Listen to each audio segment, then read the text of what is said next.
Nagsalita po ang ating mahal na Secretary John Vic na ang nagplano po rito, o yung pagkaintindi namin, ang nagplano ay kayo.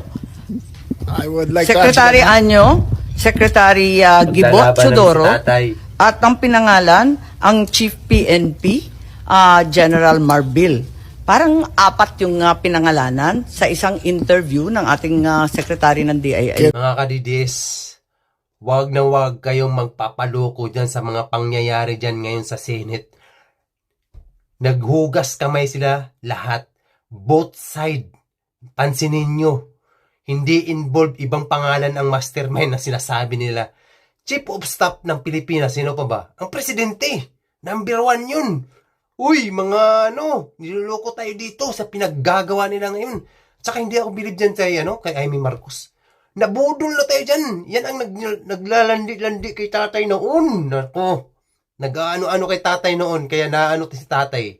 Mabait kasing puso ito pagdating sa babae. Kaya wag na wag kayo, hugas kamay sila para both side. Nawala lahat. Nagpapabango ulit. Wag nyo kayong magpaano. Nililinis nila yung pangalan nila.